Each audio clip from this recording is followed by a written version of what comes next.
Ganda. Hi ate. Hi.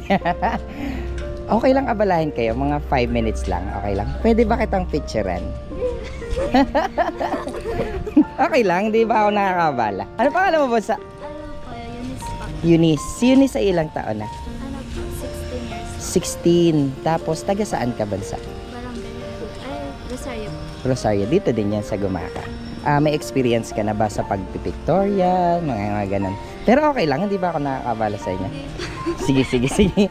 Picture, dito lang naman, dito. Yan, dito ka bansa. That's ganun ka. Tapos ganun mo yung isa mong kamay. Nice. Tapos yung buhok mo, okay lang lagay natin sa likod. Yung isa. Yan, nice. Very good. Game.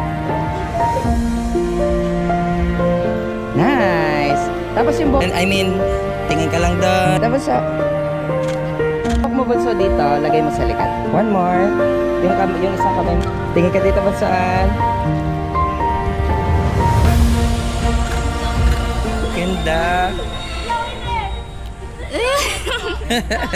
Ang maganda sa'yo, maganda ka talaga mag-post. Oo, napaka-natural lang. Alam mo yung parang ang tagal-tagal mo na nagpipicture. Thank you so much ha. Ito yung page ka ba? Saan ka?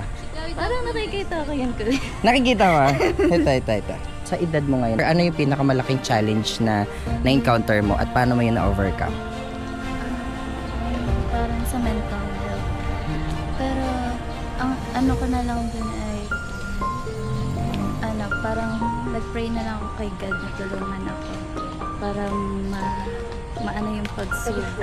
Kaya, ayun, parang nung nagsiserve ako sa kanya, parang nawala. Tsaka wag kang mahihiyang magsabi ng mga problema mo sa mommy and daddy mo. Ayan na. Thank you ha. Thank you. Galingan mo sa pag-aaral mo. Good luck. Thank you.